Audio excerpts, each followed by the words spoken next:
एकदम सही हालत में एक कैथेड्रल का क्या फायदा है अगर हमें अभी तक ये नहीं पता कि लाइट कैसे जलानी है। यही वह वजह है जिसकी वजह से शायद कई बार तुम्हारी ऊर्जा आगे नहीं बढ़ पाती और इसी वजह से तुम वह असहनीय मानसिक थकान महसूस करते हो दिन के अंत में। ये कुछ ऐसा है जैसे तुम्हारा दिमाग सुस्त पड़ा हो, या जैसे तुम्हें ऐसा महसूस हो कि जब तुम कोई विचार समझने की कोशिश कर रहे हो तो तुम्हारे दिमाग में बैटरी का लोडिंग आइकन घूम रहा है। तुम्हारी कोशिकाओं के लिए एक तरफ तो यह खतरा है कि वे ठहरे हुए पानी के दलदल में डूबकर मर सकती हैं, या दूसरी तरफ वे फट सकती हैं और अपनी कुछ कार्यक्षमता खो सकती हैं, जो उनकी कार्यक्षमता के लिए बहुत जरूरी है। तुम जानते हो, हमने इस बारे में बात की है और मैंने तुम्हें इससे बचने के तरीके भी बताए हैं। असल में देखो, हो सकता है तुमने दलदल को साफ कर दिया हो और अपनी कोशिकाओं की हर एक दरार को सील कर दिया हो, लेकिन फिर भी कुछ बाकी रह जाता है। पिछली वीडियो में हमने जो किया वह था हार्डवेयर को तैयार करना। हमने तुम्हारी कोशिकीय संरचना को साफ किया और सील किया। लेकिन आज हम एक ऐसे चरण में प्रवेश करने जा रहे हैं जो कहीं अधिक महत्वपूर्ण है। वह है जैविक बुद्धिमत्ता का चरण। आज मैं तुम्हें वह सॉफ्टवेयर दूंगा जो तुम्हारी कोशिकाओं को आपस में संवाद करने की अनुमति देता है, और तुम समझोगे कि तुम्हारा मस्तिष्क केवल बोरोन की कमी के कारण स्थैतिकता से क्यों पीड़ित होता है, और तुम्हारी माइटोकॉन्ड्रिया कैसे, और इस पर ध्यान दो, रोजाना आधा लीटर तक शुद्ध पानी बना सकती है, जो सबसे उच्च गुणवत्ता वाला पानी है। लेकिन मैं नहीं चाहता, या मुझे अच्छा नहीं लगेगा कि तुम इसे सुपरफूड्स की सूची के रूप में देखो। जो मैं तुम्हें यादृच्छिक रूप से देने जा रहा हूं ऐसा नहीं है, क्योंकि जो तुम जानने जा रहे हो वह एक असली नक्शा है जैविक इंजीनियरिंग का, जो 6 विभागों या 6 परिवारों में विभाजित है। पिछली वीडियो में मैंने बुनियादी ढांचे और समर्थन पर ध्यान केंद्रित किया था, यानी वह जो जीवन को सहारा देता है। हमने हाइपरहाइड्रेटर परिवारों के बारे में देखा और मैंने तुम्हें खरबूजा, खीरा, अजवाइन और अनानास के बारे में बताया, जो दलदल को साफ करने और तुम्हारे ऊतकों की सड़कों को चौड़ा करने का काम करते हैं। हमने एक दूसरी परिवार की बात की, संरचनात्मक परिवार, और वहां मैंने तुम्हें एलोवेरा, चिया और सी मॉस के बारे में बताया। ये जैविक सीमेंट हैं जो तुम्हारी झिल्लियों की दरारों को सील करते हैं ताकि पानी बाहर न निकल सके। और फिर हमने उन चीजों के बारे में बात की जो इलेक्ट्रॉनों की ढाल है, जैसे नींबू और हरा मछाड़ो चाय। ये रासायनिक बॉडीगार्ड हैं जो तुम्हारी कोशिका बैटरी का नकारात्मक चार्ज बनाए रखते हैं। और इसके साथ ही हमने कैथेड्रल को पूरी तरह सील और सुरक्षित बना दिया है। लेकिन अब इस वीडियो में हम वास्तुकला से बुद्धिमत्ता की ओर बढ़ते हैं। अब हम उन 3 परिवारों को देखेंगे जो बाकी हैं, जो न केवल सिस्टम का हिस्सा हैं बल्कि उसे नियंत्रित भी करते हैं और ऊर्जा उत्पादन का प्रबंधन करते हैं। तो चलिए हम चौथे समूह से शुरू करेंगे, जो हैं मेटाबॉलिक सेंसर्स, यानी वे जो तुम्हारे दिमाग के सिग्नल को ट्यून करते हैं। और हम ठीक वहीं जा रहे हैं, अभी बाद में देखेंगे।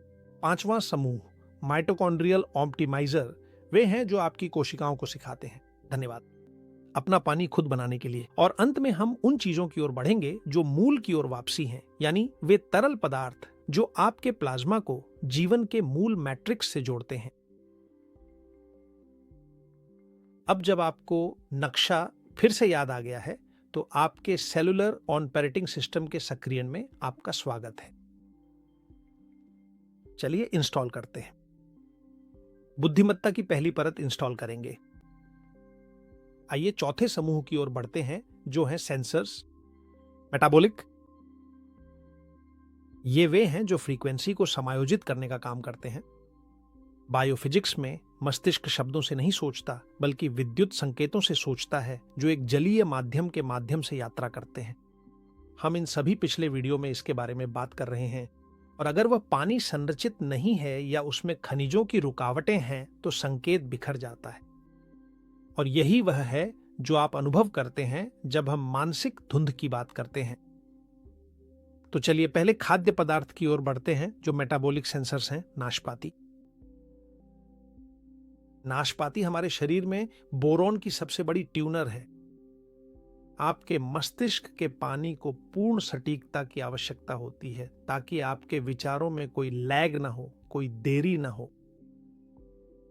और यहीं पर यह फल आता है जिसे पूर्वी ज्ञान ने 2000 से भी अधिक वर्षों तक पूजा है, नाशपाती। चीन दुनिया में नाशपाती का सबसे बड़ा उत्पादक और उपभोक्ता है और वे हजारों वर्षों की शुद्ध अवलोकन के आधार पर इसे सफाई के लिए फलों का पितामह कहते हैं। वे नाशपाती का सेवन करते हैं, जैसा कि वे कहते हैं, शरीर को साफ करने, गर्मी को दूर करने और फेफड़ों को नम करने के लिए। मैं यह बात पूरी श्रद्धा के साथ निश्चित रूप से चीनी चिकित्सा के प्रति कहता हूं, जो प्रेरणा और जानकारी का एक विशाल स्रोत है। मैं इसे इस तरह से अनुवाद करता हूं कि नाशपाती ऑक्सीडेटिव सूजन को कम करने में मदद करती है और म्यूकोसा में संरचित जल को पुनर्स्थापित करती है। लेकिन अगर हम यहां रुककर इसकी जटिल आंतरिक संरचना का गहराई से विस्तार में विश्लेषण करते हैं तो हमें स्पष्ट रूप से यह जानकारी प्राप्त होती है कि यह वास्तव में बोरॉन के दुनिया के सबसे अधिक समृद्ध जैविक स्रोतों में से एक माना जाता है। बोरॉन एक मेटालॉइड है जिसे पारंपरिक चिकित्सा आमतौर पर नजरअंदाज कर देती है, लेकिन यह कैल्शियम की ऑर्केस्ट्रा का निर्देशक है। नाशपाती में यह एक स्थिरकारक के रूप में कार्य करता है क्योंकि इसका काम केवल कैल्शियम को बढ़ाना नहीं है, बल्कि यह प्रबंधित करना है कि कैल्शियम कहां ठहरेगा और कहां जाएगा। बिना बोरॉन के कैल्शियम पूरी तरह से अराजक तत्व बन जाता है।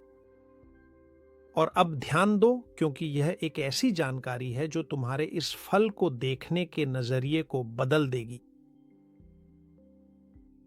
मानव पोषण के अध्ययनों से यह सिद्ध हुआ है कि बोरॉन की आपूर्ति मूत्र के माध्यम से कैल्शियम की हानि को लगभग 40% तक कम कर सकती है। यानी बोरॉन आपके गुर्दों को कैल्शियम को फिर से अवशोषित करने में मदद करता है, इससे पहले कि वह नष्ट हो जाए, और इससे रक्त में कैल्शियम का स्तर स्थिर बना रहता है, जिससे शरीर को यह आपके खुद के हड्डियों से चुराने की जरूरत नहीं पड़ती।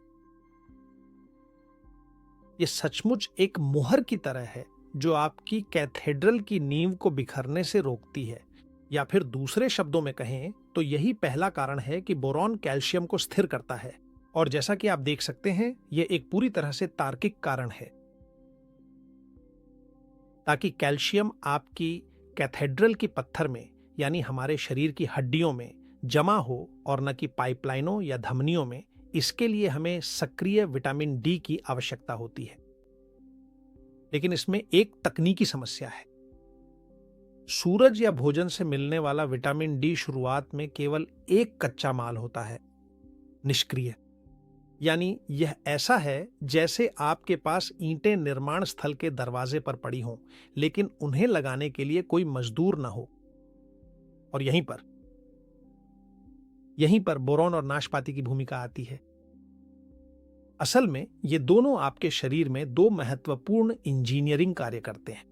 सबसे पहले, बोरॉन विटामिन डी को उसकी जैविक रूप से सक्रिय अवस्था में बदलने के लिए जरूरी चिंगारी है कैल्सिट्रियोल, यानी यह वह रासायनिक कुंजी है जो हार्मोन को सक्रिय करती है ताकि निर्माण का आदेश दिया जा सके। उस कुंजी के बिना सिस्टम बस बंद रहता है।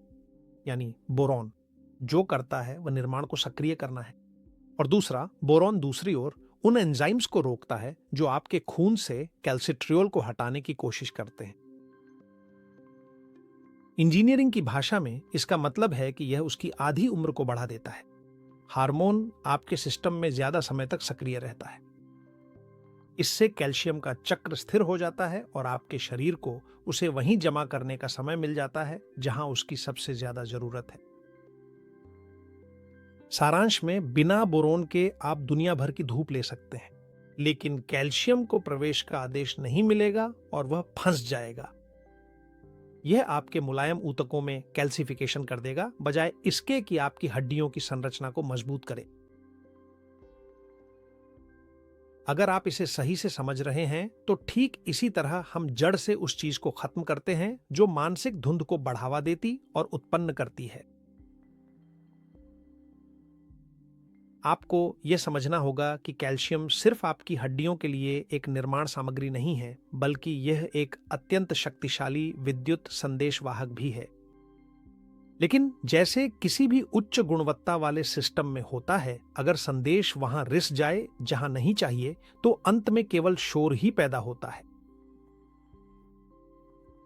अगर कैल्शियम बिना नियंत्रण के आपकी न्यूरॉन्स के अंदर रिस जाता है और अंतरकोशिकीय स्थान में जमा हो जाता है, जब कोशिका को विश्राम की स्थिति में होना चाहिए, तब यह कठोरता और सूजन का कारण बनती है। यह कुछ ऐसा ही है जैसे किसी तार में लगातार सूक्ष्म शॉर्ट सर्किट हो रहे हों। आपका मस्तिष्क ऐसी संकेत भेजने लगता है जो असल में मौजूद ही नहीं है। वह सुस्ती या मानसिक थकान की अनुभूति सचमुच आपका मस्तिष्क स्थैतिक स्टैटिक को प्रोसेस करने की कोशिश कर रहा है। और यह स्थैतिक स्टैटिक क्या है, आप पूछेंगे। बहुत सरल है, सफेद शोर, यानी ऐसी यादृच्छिक जानकारी जिसमें कोई संदेश नहीं होता लेकिन फिर भी यह खपत कर रही होती है। बैंडविड्थ आपके मस्तिष्क में भी बिल्कुल यही होता है। और यहां मैं एक पल रुककर जैविक स्थैतिक स्टैटिक में गहराई से जाता हूं, क्योंकि यह भविष्य की सामग्रियों के लिए हमारे लिए आधार बनेगा। यह 3 तरह के तोड़फोड़ के रास्तों से उत्पन्न होती है।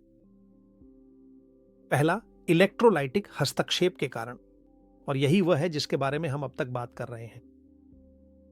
जब बोरॉन की कमी होती है तो कैल्शियम के पास कोई नियंत्रक नहीं होता। यह समय से बाहर होकर न्यूरॉन में प्रवेश करता है और ऐसी छोटी छोटी विद्युत डिस्चार्ज उत्पन्न करता है जिनका कोई अर्थ नहीं होता।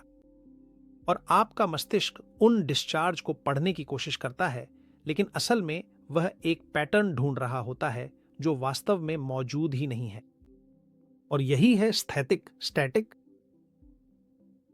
दूसरा, माध्यम के क्षरण के कारण।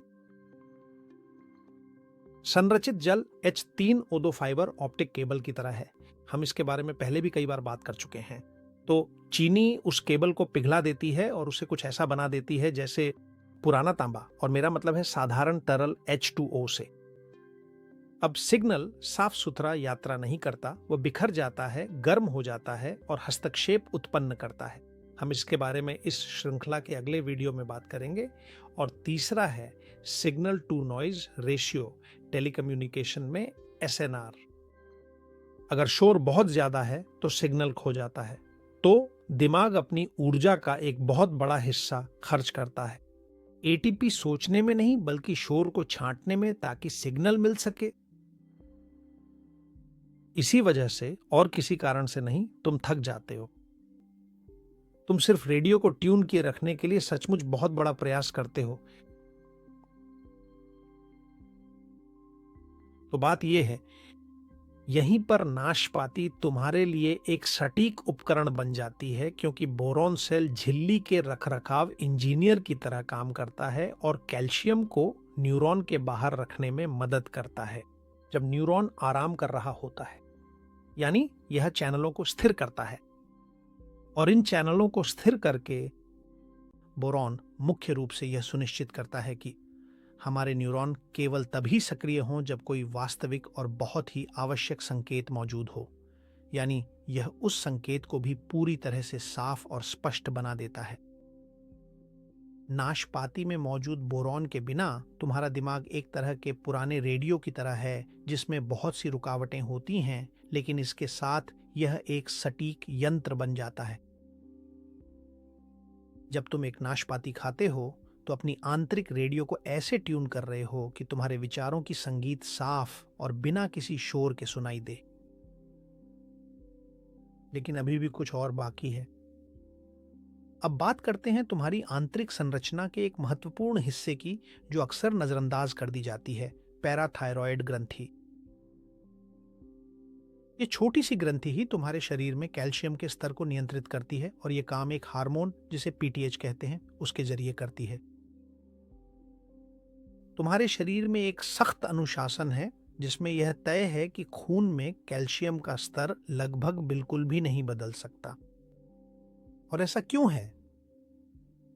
बहुत ही आसान है, क्योंकि कैल्शियम तुम्हारे दिल और नसों के विद्युत संकेतों का मुख्य स्विच है। शायद तुम्हें यह बात पहले कभी किसी ने नहीं बताई होगी। तो अगर खून में कैल्शियम का स्तर जरा भी कम हो जाता है तो पैराथायरॉयड ग्रंथि घबरा जाती है और पाथ नामक हार्मोन छोड़ती है, जो पैराथायरॉयड हार्मोन है। और पाथ का काम है एक तरह से तुरंत तोड़फोड़ का आदेश देना, और वह तुम्हारे सिस्टम से यह कहता है, मुझे अभी हड्डियों की पूरी संरचना की ज्यादा चिंता नहीं है, बस खंभों से कैल्शियम निकालो और उसे नदी में डाल दो ताकि दिल की धड़कन रुकने न पाए। यानी उसे हड्डियों से निकालो और खून में डालो ताकि दिल रुक न जाए। जैसा कि तुम समझ सकते हो, पैराथायरॉयड तुम्हारे शरीर में बेहद महत्वपूर्ण संसाधनों के प्रबंधन का एक उपकरण बन जाती है, और इसमें मौजूद बोरॉन पैराथायरॉयड के लिए संवेदनशीलता का एक नियंत्रक के रूप में कार्य करता है। बोरॉन ग्रंथि को और अधिक समझदार और कम प्रतिक्रियाशील बनाता है। ये रोकता है कि तुम छोटी मोटी उतार चढ़ाव पर भी जरूरत से ज्यादा अलार्म सिग्नल भेजो। ये संतुलन देता है, ये नियंत्रित करता है। और जब बोरॉन पीटीएच को नियंत्रित करता है तो वह क्या करता है कि वह कैल्शियम की भारी मात्रा में निकासी को रोकता है और खनिज को तुम्हारी ठोस संरचना, तुम्हारी हड्डियों में बंद रखता है, बजाय इसके कि वह अराजक रूप से रक्त प्रवाह में खुल जाए। देखो, तुम्हारे शरीर की संरचना में यह दो बुनियादी कारणों से बिल्कुल जरूरी है। पहला, अगर पीटीएच हमेशा ऊंचा रहता है तो तुम्हारी हड्डियां छिद्रदार हो जाती हैं। तुम अपनी ही इमारत की नींव खो रहे हो और अपनी शारीरिक अखंडता भी खो दोगे।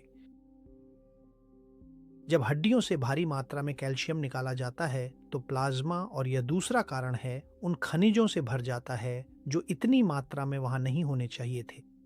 और इसका परिणाम यह होता है कि यह तुम्हारे ऊतकों के संरचित जल यानी H3O2 के माध्यम से यात्रा करने वाले विद्युत संकेत में शोर और हस्तक्षेप पैदा करता है, और अंततः तुम्हारी विद्युत संपर्कता को सीधे प्रभावित करता है। यानी इसका काम है एक स्वच्छ प्रवाहकीयता के लिए संघर्ष करना। तो ठीक है, जब तुमने इस फल और इसमें मौजूद बोरॉन के महत्व को समझ लिया है तो चलो इसके सेवन के प्रोटोकॉल में प्रवेश करते हैं, सेवन का। लेकिन उससे पहले मैं तुम्हें एक स्पष्टीकरण देना चाहता हूं। यह कोई संयोग नहीं है कि चीन में नाशपाती उनके स्वास्थ्य का एक स्तंभ है। हुआंगवान किस्म कैल्शियम, बोरॉन और पोटेशियम के बीच संतुलन का एक आदर्श उदाहरण है। और बात सिर्फ इतनी नहीं है कि इस किस्म में बोरॉन है, असली महत्व इसकी अनुपात में है, क्योंकि यह एक ऐसी किस्म है जिसे पोटेशियम और बोरॉन के बीच उसके आदर्श संतुलन के लिए अध्ययन किया गया है। और यह इसीलिए महत्वपूर्ण है क्योंकि बोरॉन को कोशिका में प्रवेश करने के लिए एक प्रभावी सोडियम पोटेशियम पंप की आवश्यकता होती है। इस नाशपाती की किस्म में जो आयनिक पोटेशियम स्तर है, उसके साथ बोरॉन के पास मूल रूप से एक चाबी घुमाओ और इस्तेमाल करो डिलीवरी सिस्टम है। तो बात यह है कि चीन इन नाशपातियों की खेती ऐसे मिट्टी में की जाती है जिसमें बहुत अधिक खनिज होते हैं और जो सदियों से हवा द्वारा जमा किए गए गाद वाले तलछट से भरपूर है। और यहां मैं लॉस पठार की बात कर रहा हूं जो उत्तरी चीन के दिल में है, मुख्य रूप से हेबेई प्रांत में। यह एक ऐसी जगह है जहां हवा ने लाखों वर्षों तक खनिज धूल को एक जगह से दूसरी जगह पहुंचाया है। यह धूल गोभी रेगिस्तान से आई है और परत दर परत जमती गई है जब तक कि सैकड़ों मीटर मोटी पीली मिट्टी की पठारें नहीं बन गई। यह ऐसी मिट्टी है जैसी शायद आपने पहले कभी नहीं देखी होगी। हमारी कृषि भूमि अक्सर थक चुकी होती है और उन्हें जीवित दिखाने के लिए रासायनिक उर्वरकों की जरूरत पड़ती है। हालांकि हेबेई एक असली लगभग असीमित सिलिकेट और बोरॉन का भंडार है। यह दुनिया की एकमात्र जगह है जहां भूविज्ञान ने सचमुच मिलकर जुआन जुआन किस्म की खेती के लिए आदर्श आधार तैयार किया है। इसीलिए एक जुआन जुआन नाशपाती, धन्यवाद, ये सिर्फ एक फल नहीं है, ये एक जीवित जीव द्वारा संसाधित भूतलछट की एक कैप्सूल है। ये मिट्टी की तकनीक है जो एक तत्व में बदल गई है। और हाँ, बिल्कुल, इसे लाखों लोग खाते हैं। तो इस जानकारी के साथ और जो ज्ञान मैंने तुम्हारे साथ साझा किया है, उसे प्रभावी ढंग से लागू करने के लिए मैं तुम्हें प्रस्तावित करता हूं नाशपाती के सेवन के लिए कुछ बुनियादी नियमों की एक श्रृंखला। पहला नियम यह है कि छिलका अनिवार्य है। बोरॉन और एंटीऑक्सीडेंट्स जैसे कि सिनेमिक एसिड्स छिलके में केंद्रित होते हैं। अगर तुम्हें यह भरोसा नहीं है कि जो नाशपाती तुम खाने जा रहे हो वह अनऑर्गेनिक है, तो उसे पानी और सिरके से अच्छी तरह धो लो, लेकिन उसे पूरा ही खाओ, क्योंकि अगर तुम उसका छिलका उतार दोगे तो 25% उसकी जैविक शक्ति का खो दोगे। दूसरा, इसका सेवन करने का सबसे अच्छा समय दोपहर के बाद का है, जब दिमाग में आमतौर पर ऊर्जा की कमी आ जाती है और उसे फिर से सिग्नल की ट्यूनिंग की जरूरत होती है। तीसरा, और ध्यान दें क्योंकि यह महत्वपूर्ण है, नाशपाती को एक मुट्ठी अखरोट के साथ खाएं। जब नाशपाती का बोरोन सिग्नल को ट्यून करता है, तब अखरोट में मौजूद ओमेगा 3 सेल की झिल्ली को सील कर देते हैं ताकि संरचित पानी दरारों से बाहर न निकल सके। नाशपाती सिर्फ खाना नहीं है, यह आपके हार्मोनल और इलेक्ट्रिकल सिस्टम के लिए एक सटीक सेंसर है। और मुझे लगता है कि अब आप नाशपाती को कभी भी सिर्फ एक साधारण फल की तरह नहीं देखेंगे। लेकिन ध्यान दें, क्योंकि और भी कई चौंकाने वाली बातें आने वाली हैं। अब बात करते हैं एक और बेहतरीन उपकरण की, जो मेटाबॉलिक सेंसर के रूप में भी काम करता है। हरा कीवी, जो एक्टिनिडिन के माध्यम से हाइड्रोलिसिस का असली प्रहरी है। देखिए, प्रोटीन को पचाना शरीर में सबसे ज्यादा पानी खर्च करने वाली प्रक्रियाओं में से एक है। और अगर आपको मदद नहीं मिलती तो आपका सिस्टम आपके ऊतकों से पानी को खींच लेता है। उदाहरण के लिए मांस या दालों के बंधनों को तोड़ने के लिए। जहां नाशपाती सिग्नल को ट्यून करती है, वहीं कीवी यह एंजाइम प्रदान करता है और आपके ऊतकों से पानी छीने बिना प्रोटीन को तोड़ता है। यह जल संरक्षण उपकरण है जो प्रोटीन को तोड़े बिना आपका पानी नहीं छीनता, वह पानी जिसे सोचने के लिए आपके दिमाग को जरूरत होती है। सोचिए, यह कितना महत्वपूर्ण है। एक्टिनिडिन एक प्रोटियोलिटिक एंजाइम है जो यह कठिन काम करता है। शायद आप सोच रहे होंगे कि एक्टिनिडिन क्या है, तो बता दूं, यह एक प्रोटियोलिटिक एंजाइम है। प्रोटियोलिटिक शब्द ग्रीक भाषा के दो शब्दों से आया है। प्रोटेओ, जिसका अर्थ है प्रोटीन, और लाइसिस, जिसका मतलब है टूटना या घुलना। यह एंजाइम प्रोटीन को प्रभावी ढंग से तोड़ने और घुलाने में मदद करता है। मूल रूप से यह एक जैविक उत्प्रेरक है जो विशेष रूप से उन पेप्टाइड बंधनों को तोड़ने में माहिर है जो प्रोटीन को एक साथ जोड़े रखते हैं। अगर मांस, अंडे या दालों की कोई प्रोटीन एक लंबी और भारी स्टील की चेन है, तो एक्टिनिडिन वह तार काटने वाला उपकरण है जो उसे ढीले कड़ियों या अमीनो एसिड्स में तोड़ देता है ताकि ये सेल के अंदर जा सके। और यहीं पर हम हाइड्रेशन से जुड़ते हैं, क्योंकि प्रोटीन को तोड़ने की प्रक्रिया को हाइड्रोलिसिस कहा जाता है। और जैसा कि इसके नाम से ही स्पष्ट है, इसमें पानी H2O की आवश्यकता होती है। अगर आपके पास एक्टिनिडिन जैसी पर्याप्त एंजाइम्स नहीं है, तो आपके शरीर को दूसरे ऊतकों से पानी खींचकर पेट में भेजना पड़ता है ताकि वह उस प्रोटीन को तोड़ने की कोशिश कर सके। हालांकि जब आप कीवी खाते हैं तो आप असल में उस काम करने वाले को, यानी एंजाइम को, शरीर में ला रहे होते हैं, जो यह काम सिस्टम के बहुत कम पानी का इस्तेमाल करके कर देगा। पानी पीना और फिर बिना एंजाइम की मदद के भारी खाना खाना असल में डिजाइन की एक बड़ी गलती है। देखिए, अधपचाई प्रोटीन असली कचरे का दलदल बना देती है, और इन कचरों को कैओट्रॉप्स कहा जाता है, जो असल में तोड़ने का काम करते हैं। इजी पानी की संरचना को ये तोड़ते हैं, और एक्टिनिडिन यह सुनिश्चित करता है कि पाचन तेज और साफ हो। प्रोटीन के टूटने की प्रक्रिया को तेज करके शरीर को आंत में इतना अधिक तरल पानी रोकने की जरूरत नहीं पड़ती, और वह द्रव मुक्त हो जाता है ताकि उसे H3O2 के रूप में संरचित किया जा सके। और ये क्या करता है? तो ये उसे मांसपेशियों में भेजता है या दिमाग में भेजता है। ध्यान दीजिए, एक दिलचस्प बात है, अगर एक्टिनिडिन इतनी शक्तिशाली है तो यही वजह है कि अगर आप कीवी को जिलेटिन में डाल दें तो वह जिलेटिन कभी जमती ही नहीं, क्योंकि कीवी जिलेटिन की प्रोटीन को तोड़ देती है। तो शरीर में भी ये वही करता है। और सोचिए, उदाहरण के लिए किसी भारी डिनर की घनी प्रोटीन के साथ क्या होता है। कीवी यह सुनिश्चित करता है कि आपकी शरीर की मशीनरी जाम न हो। और अब एक ऐसा तालमेल आने वाला है नाशपाती के लिए जिसके बारे में मैंने अभी तक बस हल्के से ही बताया था। मैं तुम्हें तुम्हारी मस्तिष्क झिल्ली की कैपेसिटेंस का रहस्य बताने जा रहा हूं। भौतिकी में कैपेसिटेंस इंसुलेटर की गुणवत्ता पर निर्भर करती है। यानी जितना अच्छा इंसुलेटर होगा, आपकी कोशिका उतना ही अधिक विद्युत आवेश सहन कर सकती है बिना उसके बाहर निकले। तो कोशिकाएं, माफ करना, अखरोट अल्फा लिनोलेक एसिड में समृद्ध होते हैं, यानी एएलए में, जो ओमेगा 3 का एक प्रकार है और यह डाइलेक्ट्रिक सामग्री की तरह काम करता है, यानी एक कंडेंसर में इंसुलेटर की तरह। और अगर आप नाशपाती को उसके बोरॉन के साथ और ओमेगा 3 वाले अखरोट के साथ खाते हैं, तो आप असल में न्यूरॉन को ट्यून कर रहे हैं और साथ ही केबल के इंसुलेटर को भी मजबूत कर रहे हैं।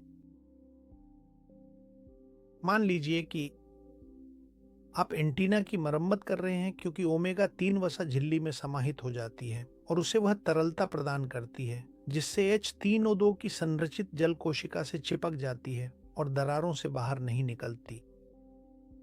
यानी आप रिसाव को सील करने में सफल हो जाते हैं।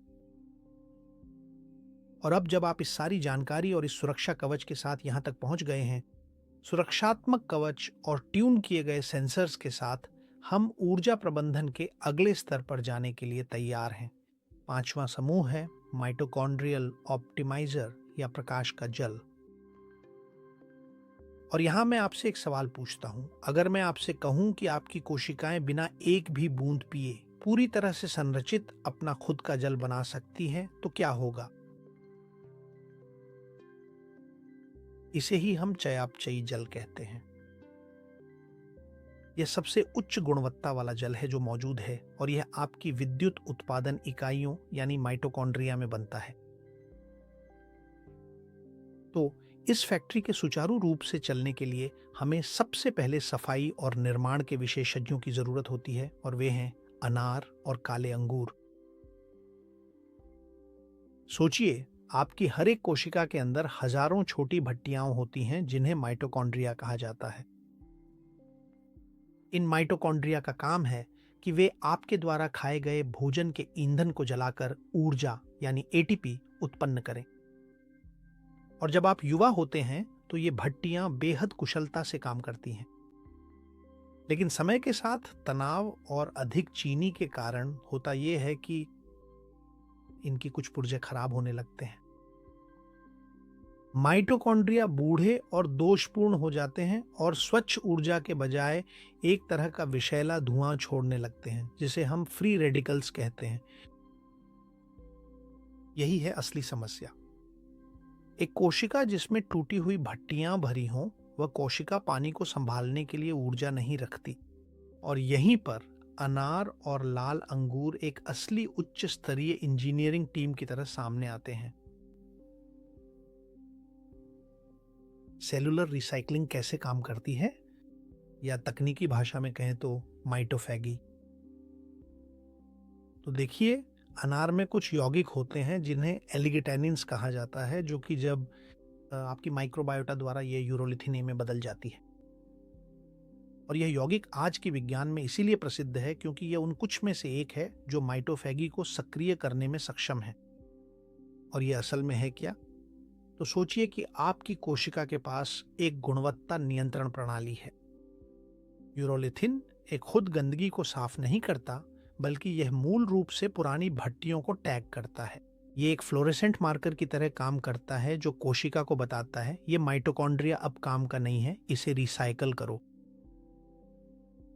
और एक बार टैग हो जाने के बाद कोशिका अपने आंतरिक कचरा ट्रकों को सक्रिय करती है जिन्हें लाइसोसोम कहा जाता है। और ये क्या करते हैं कि टूटी हुई माइटोकॉन्ड्रिया को वे बुनियादी हिस्सों में तोड़ देते हैं और उनका उपयोग एक नई, युवा और शक्तिशाली माइटोकॉन्ड्रिया बनाने के लिए करते हैं। यह तुम्हारी ऊर्जा संरचना का पूरी तरह से नवीनीकरण करने वाली प्रक्रिया है। और इसका परिणाम यह होता है कि तुम्हारी अपनी डिस्टिल्ड पानी की फैक्ट्री अभी अभी नवीनीकृत हो गई है। यहीं पर यह तथ्य अविश्वसनीय हो जाता है। जब तुमने अपनी बॉयलर की मरम्मत कर ली है और तुम्हारी नई माइटोकॉन्ड्रिया पूरी क्षमता से काम कर रही है, तो ऊर्जा उत्पादन की श्रृंखला के अंत में एक जैव भौतिक चमत्कार घटित होता है। कोशिकीय श्वसन के अंतिम चरण में माइटोकॉन्ड्रिया उस ऑक्सीजन को जो तुम सांस के साथ अंदर लेते हो तुम्हारे भोजन के प्रोटॉनों के साथ मिलाता है और कुछ ऐसा बनाता है जिसे मेटाबॉलिक पानी कहा जाता है। एक व्यक्ति जिसकी माइटोकॉन्ड्रिया स्वस्थ है वह प्रतिदिन आंतरिक रूप से आधा लीटर तक पानी बना सकता है। और क्योंकि यह पानी चयापचयीय गर्मी और हाइड्रोफिलिक सतहों के वातावरण में बनता है, यह नल के पानी की तरह H2O के रूप में नहीं बनता, बल्कि सीधे तरल क्रिस्टल के रूप में जन्म लेता है, यानी H3O2 के रूप में, और यह वास्तव में क्वांटम गुणवत्ता वाला होता है। क्वांटम गुणवत्ता, मुझे माफ करना। माइटोफैगी को अनार के साथ सक्रिय करके तुम न केवल ऊर्जा प्राप्त कर रहे हो बल्कि अपना खुद का आंतरिक झरना भी जगा रहे हो। तुम सबसे शुद्ध और संरचित पानी बना रहे हो जो मौजूद है, और यह सब बिना एक भी घूंट बोतल से पिए हुए। तो अगर अनार सफाई टीम है तो काली अंगूर धन्यवाद निर्माण कंपनी है। और अगर हम एक प्रभावी कैथेड्रल चाहते हैं तो हम एक के बिना दूसरी नहीं रख सकते।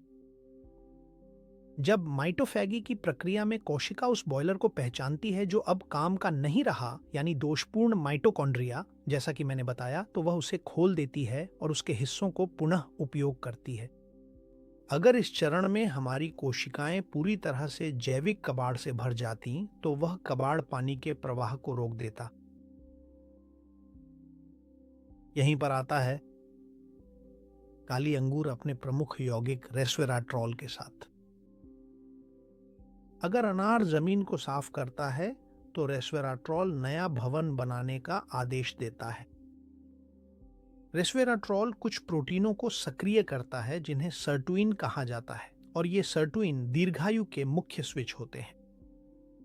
जब ये सक्रिय होते हैं तो ये कोशिका के नाभिक को एक स्पष्ट संकेत भेजते हैं और कहते हैं कि हमें अधिक शक्ति चाहिए, और यह माइटोकॉन्ड्रियल बायोजेनेसिस को सक्रिय कर देता है, जो मूल रूप से नई, चमकदार और अत्यंत कुशल भट्टियों का शून्य से निर्माण है।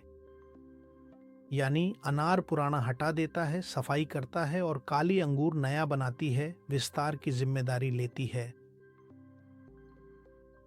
यह तुम्हारे विद्युत ढांचे के संपूर्ण रखरखाव की एक ऐसी प्रणाली है जो इसके हर हिस्से की उचित देखभाल सुनिश्चित करती है। इस जोड़ी का सेवन करने से न केवल तुम ऊर्जा प्राप्त कर रहे हो बल्कि अपने भीतर के स्रोत को भी जगा रहे हो। तुम सबसे शुद्ध और संरचित पानी का निर्माण कर रहे हो, और जैसा कि मैंने कहा, यह सब बिना बोतल से एक घूंट पिए हुए हो रहा है। लेकिन ताकि यह रखरखाव टीम एकदम स्विस घड़ी की तरह काम करे और तुम्हारी माइटोकॉन्ड्रिया सच में नवीनीकृत हो जाए, केवल कभी कभी इन फलों को खाना काफी नहीं है।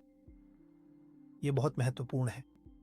हमें एक ऐसी इंजीनियरिंग प्रक्रिया की जरूरत है जो यह सुनिश्चित करे कि यौगिक वहां पहुंचे जहां उन्हें पहुंचना चाहिए और जिस रूप में पहुंचना चाहिए।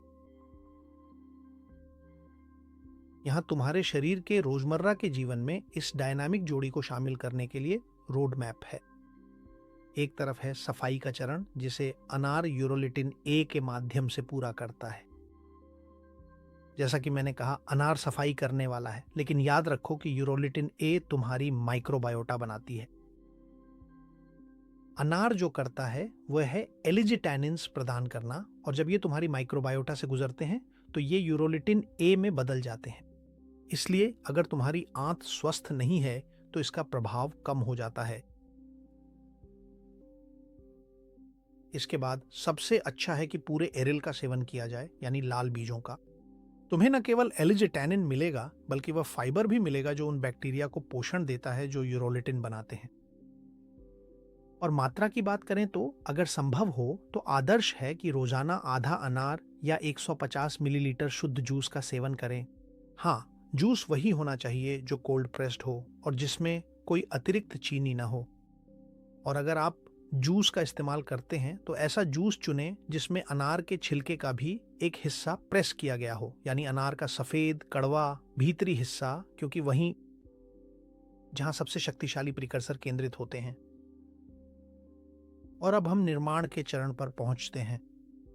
इसमें लाल अंगूर और उसका रेस्वेराट्रॉल शानदार योगदान देते हैं, जैसा कि आप कल्पना कर सकते हैं। लेकिन रेस्वेराट्रॉल अंगूर की छिलके और बीजों में होता है, इसलिए अगर आप छिलका उतार देते हैं तो आप सारा सॉफ्टवेयर फेंक रहे हैं। अंगूर की किस्में और ध्यान दें, क्योंकि यह बहुत महत्वपूर्ण है। अंगूर का रंग गहरा होना चाहिए, काले या गहरे लाल, और यह एक बहुत ही नाजुक बिंदु है। उन्हें अनऑर्गेनिक होना चाहिए। ये इसीलिए ज़रूरी है क्योंकि रेस्वेराट्रोल पौधे की फफूंद से रक्षा करने वाली एक प्रणाली है। लेकिन अगर अंगूर या पौधे का रासायनिक फफूंद नाशकों से उपचार किया गया है, तो पौधे को इसे बनाने की ज़रूरत नहीं पड़ती, और इसलिए उसके अंगूरों में रेस्वेराट्रोल का स्तर बहुत कम होगा। तो ठीक है, क्या तुम्हें 10 या 12 अंगूरों की एक छोटी सी मुट्ठी ही काफी है? अंगूर छिलके सहित, और अगर आप सहन कर सकते हैं तो जिनमें आप चबा सकें, उनमें कम से कम 2 बीज भी खाएं। काले अंगूर का ग्लाइसेमिक इंडेक्स मध्यम होता है, लेकिन यह सुनिश्चित करने के लिए कि चीनी पानी के क्रिस्टल को न तोड़े और वह प्रभाव न हो, चीनी का वह कायोट्रोपिक प्रभाव जिसे हम नहीं चाहते, उससे बचने के लिए अंगूर को हमेशा किसी अच्छी गुणवत्ता वाली वसा के साथ मिलाएं, जैसे कि अखरोट की वसा। और यहां मैं आपको 3 अंतिम बातें बताता हूं जो मुझे लगता है कि महत्वपूर्ण है। पहली बात, या यूं कहें कि सबसे पहली बात यह है कि रविवार को 1 किलो अंगूर खाना व्यर्थ है। माइटोफैगी एक धीमी प्रक्रिया है। आपके माइटोकॉन्ड्रियल पार्क के सही ढंग से काम करने के लिए कम से कम 21 दिनों तक लगातार सिग्नल की आवश्यकता होती है। धन्यवाद। अपने आप को सचमुच में नया रूप देना शुरू करें।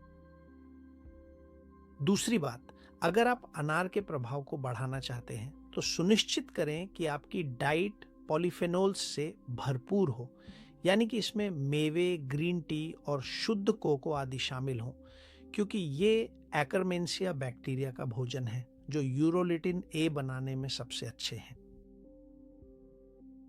रेस्वेराट्रोल एक शक्तिशाली मेटाबॉलिक एक्टिवेटर है। अगर आप इसे रात में लेते हैं तो आपको बहुत अधिक उत्तेजना महसूस हो सकती है और इससे आपकी नींद में बाधा आ सकती है। और इसी के साथ हमने इन 3 छोटी छोटी नियमों को पूरा कर लिया है। इसे याद रखें, इसे दोपहर 3 बजे से पहले लेना बेहतर है। और अब हम इन्हीं के दूसरे समूह के उत्पादों पर पहुंचते हैं। माइटोकॉन्ड्रियल ऑप्टिमाइजर 5वें समूह के, लेकिन यह इस 5वें समूह का आखिरी है। गहरे रंग के जंगली फल जो असली फोटोन एंटेना होते हैं। ये बहुत दिलचस्प है कि ये फल हमें क्या प्रदान करते हैं। और यहाँ एक बात का ध्यान रखें, ब्लूबेरी, शहतूत या रसभरी का रंग प्रकृति की कोई सजावट नहीं है, ये असली है। यह सूर्य की ऊर्जा को पकड़ने की तकनीक है। वे गहरे रंग के पिगमेंट जिन्हें एंथोसाइनिन कहा जाता है केवल एंटीओक्सिडेंट नहीं है। बायोफिजिक्स की दुनिया में ये प्रकाश के संवेदक होते हैं और आणविक स्तर पर असली पैराबोलिक एंटेना की तरह काम करते हैं, जिनका एक स्पष्ट उद्देश्य होता है। ये फोटोनों को, खासकर निकट अवरक्त स्पेक्ट्रम और NYR के फोटोनों को पकड़ते हैं और फिर उस ऊर्जा को आपकी कोशिकाओं के पानी में स्थानांतरित करते हैं। यहां याद रखें कि डॉक्टर जेराल्ड पोलाक ने क्या सिद्ध किया था कि प्रकाश की ऊर्जा ही वह ईंधन है जो आपके संरचित जल का विस्तार करती है।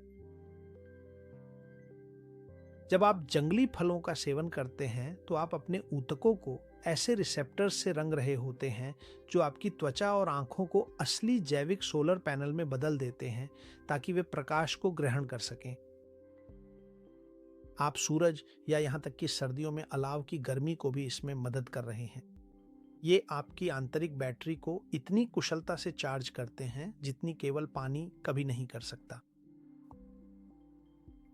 और जहां तक उपयोग के प्रोटोकॉल की बात है, एक पहली महत्वपूर्ण बात, बहुत सही, इस तरह के ताजे फल खरीदना जेब पर भारी पड़ सकता है, लेकिन यहां मैं तुम्हें एक प्रोफेशनल हैक बताने जा रहा हूं जिसे तुम्हें जानना चाहिए।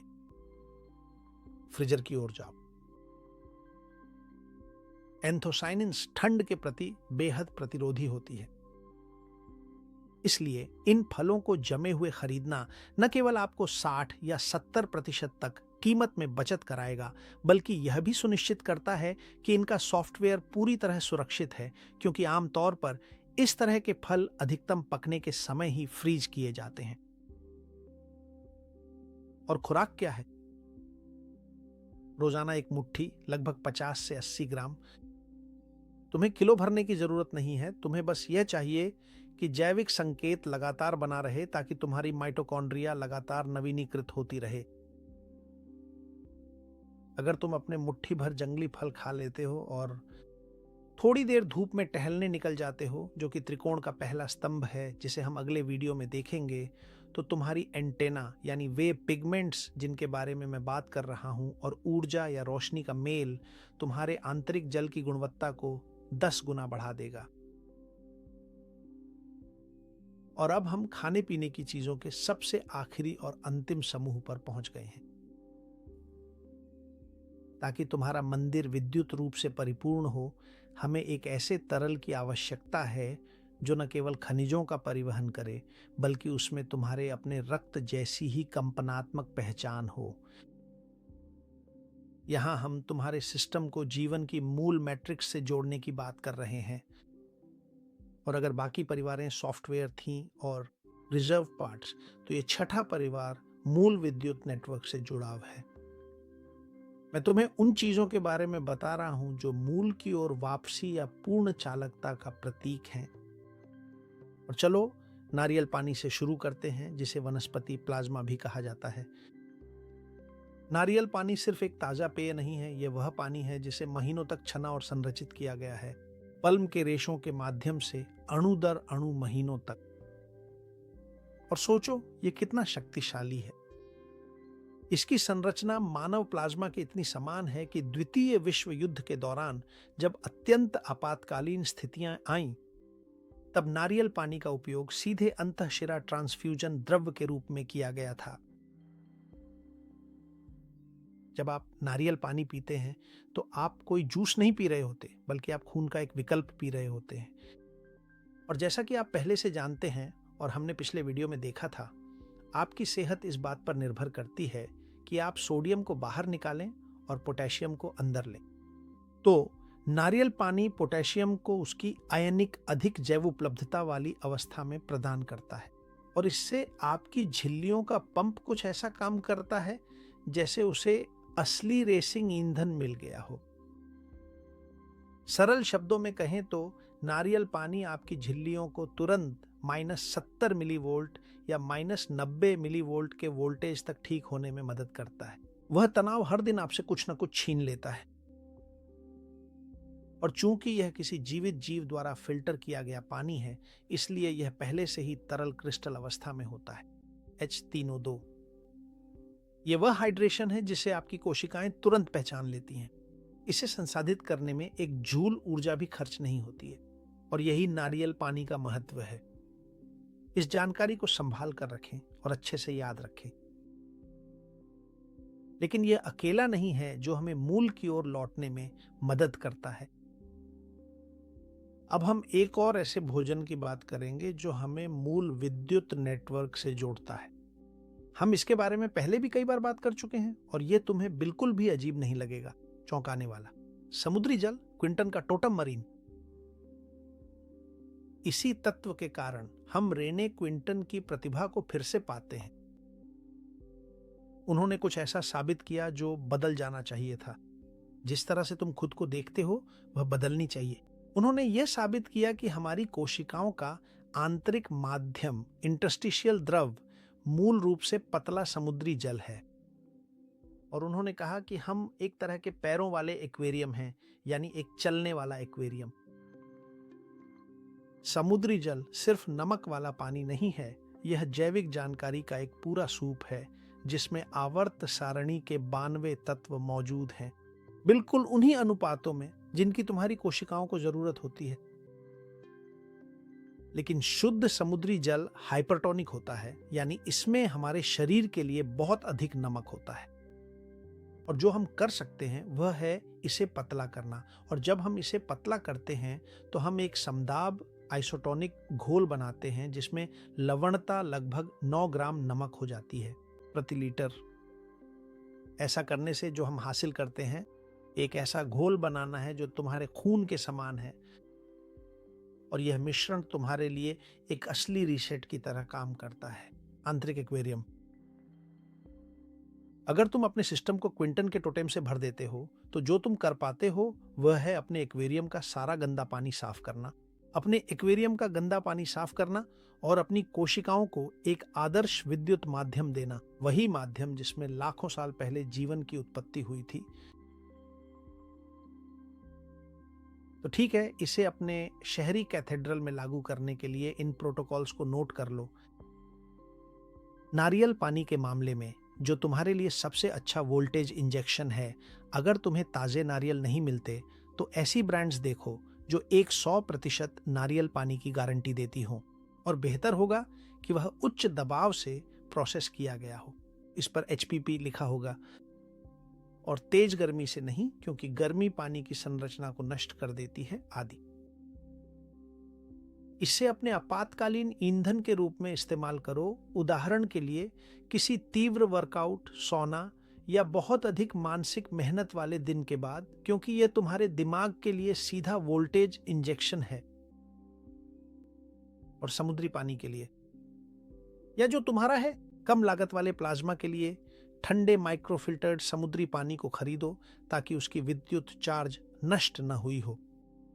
और 1 भाग समुद्री जल को 3 भाग कम खनिज वाले पानी, खनिज युक्त पानी या पुनर्जीवित पानी के साथ मिलाएं, उस उपकरण के साथ जिसे बनाने का तरीका मैंने आपको समझाया था। ऐसा करने पर आप क्विंटन प्लाज्मा का निर्माण कर लेंगे। धन्यवाद। आइसोटोनिक, और आपने इसे अपनी रसोई में ही किया होगा। आपको दुनिया का सबसे संपूर्ण और शक्तिशाली मिनरल सीरम मिलेगा, जिसकी कीमत रंग और चीनी से भरे स्पोर्ट्स ड्रिंक से भी कम होगी। इस मिश्रण का एक छोटा गिलास खाली पेट या भोजन से पहले पिए, क्योंकि आप जो कर रहे हैं वह है पुनः पूर्ति करना। वह आंतरिक माध्यम जिसके बारे में क्लाउड बर्नार्ड ने पहले ही बात की थी, और आप ये सुनिश्चित करते हैं कि आपकी विद्युत चालकता पूरी तरह से बनी रहे और वह एक युवा और ऊर्जावान जीव की तरह हो। संक्षेप में कहें तो नारियल पानी वह प्लाज्मा का विकल्प है जिसे आपकी कोशिकाएं पोटेशियम की पुनः पूर्ति के लिए पीती हैं। समुद्री जल वह मूल खनिज मानचित्र है जिससे आपकी कैथेड्रल कूल्हे की धरती से कभी भी जुड़ाव न टूटे। और इन दोनों के साथ हमने समाप्त कर लिया है। अब हम वास्तव में आपकी जैविक इंजीनियरिंग के पूरे मानचित्र पर एक समग्र दृष्टि डाल सकते हैं, और इस जानकारी के साथ आप अपनी हाइड्रेशन के प्रोग्रामर बन सकते हैं और केवल पानी पीने वाले व्यक्ति नहीं रहेंगे। आइए बहुत संक्षिप्त और तेज तरीके से खाद्य समूहों की समीक्षा करें। सबसे पहले थे हाइपरहाइड्रेटर्स, और वहां मैंने तुम्हें खरबूजा, खीरा, अजवाइन और अनानास के बारे में बताया था। ये दलदल को साफ करते हैं और सड़क को चौड़ा करते हैं। फिर मैंने तुम्हें संरचनात्मक चीजों के बारे में बताया, जैसे एलोवेरा और चिया। ये जैविक सीमेंट हैं जो तुम्हारी कैथेड्रल में हो सकने वाली दरारों को सील कर देते हैं। तीसरे, मैंने तुम्हें इलेक्ट्रॉनों की ढाल के बारे में बताया, जैसे नींबू और माचा चाय, जो तुम्हारी बैटरी की रक्षा करने वाला नकारात्मक चार्ज है। चौथे, मेटाबॉलिक सेंसर्स जैसे नाशपाती और कीवी, जो शोर को ट्यून करते हैं तुम्हारे न्यूरॉन्स का। पांचवे, माइटोकॉन्ड्रियल ऑप्टिमाइजर जैसे अनार, जंगली फल और काले अंगूर। ये बॉयलरों की मरम्मत करते हैं ताकि तुम अपनी खुद की पानी बना सको, और सूरज की रोशनी को ऐसे पकड़ते हैं जैसे सोलर पैनल। और अंत में हमने उन चीजों के बारे में बात की जो हमें वापसी यानी मूल की ओर ले जाती है, नारियल पानी और समुद्री जल। ये हमारे शरीर में पोटेशियम और पृथ्वी के मूल खनिज मानचित्र को बहाल करते हैं। अब तुम्हारे पास 6 परिवारों का पूरा नक्शा है। अब तुम सच में अपनी खुद की हाइड्रेशन के प्रोग्रामर बन गए हो। हालांकि एक टुकड़ा अभी भी बाकी है, एक ऐसा टुकड़ा जिसका संबंध तुम्हारे बनाए हुए से नहीं बल्कि तुम्हारे द्वारा सुरक्षित किए गए से है। क्योंकि इसका कोई फायदा नहीं कि तुमने अपनी कैथेड्रल में दुनिया का सबसे उन्नत सॉफ्टवेयर इंस्टॉल कर लिया हो, अगर उसके बाद तुम दरवाजा खुला छोड़ दो ताकि कोई तोड़ फोड़ करने वाला अंदर आकर सब कुछ पिघला दे। एक भौतिक प्रक्रिया है, आणविक अराजकता की एक शक्ति जो तुम्हारे तरल क्रिस्टल को कुछ ही सेकंड में गंदे पानी में बदल सकती है। और अगर तुम नहीं सीखते इसे एक कवच पहनाना, तो आज जो कुछ भी हमने देखा, नाशपाती, अनार, नारियल पानी, ये सब दरारों से रिस जाएगा। लेकिन वह कवच, वह अराजकता के खिलाफ युद्ध अपने लिए एक अलग स्थान का हकदार है। अगले वीडियो में हम देखेंगे कि कैसे चीनी तुम्हारी ऊर्जा के लिए एक असली घोलक की तरह काम करती है और कैसे वसा वास्तव में वह इलेक्ट्रिक असिस्टेंट है जो तुम्हारी जान बचाएगा। लेकिन आज इस 3 चरणों वाले मैनुअल को अपने पास रखो, जिसे मैं तुम्हें आगे देने जा रहा हूं और जिससे तुम बस कल से ही शुरू कर सकते हो। अगर तुम अपना सिस्टम स्थिर करना चाहते हो या इसकी जरूरत है। मुझे पता है कि आज मैंने तुम्हें बहुत सारी जानकारी दी है। हमने अब तक क्वांटम फिजिक्स, फ्लूइड इंजीनियरिंग और गहरी बायोकेमिस्ट्री के बारे में विस्तार से चर्चा की है, लेकिन मैं बिल्कुल नहीं चाहता कि तुम इस जटिल थ्योरी को सुनकर घबरा जाओ या परेशान हो। मेरा उद्देश्य है कि आज तुम यहां से एक स्पष्ट और सरल ऑपरेशन मैनुअल के साथ जाओ, जो तुम्हें अपनी खुद की जिंदगी पर फिर से संप्रभुता हासिल करने में मदद करे, और इसमें से वही इस्तेमाल करो जो तुम्हें उपयुक्त लगे। मैं तुम्हें इस पूरे ज्ञान को 3 तार्किक चरणों में व्यवस्थित करने जा रहा हूं।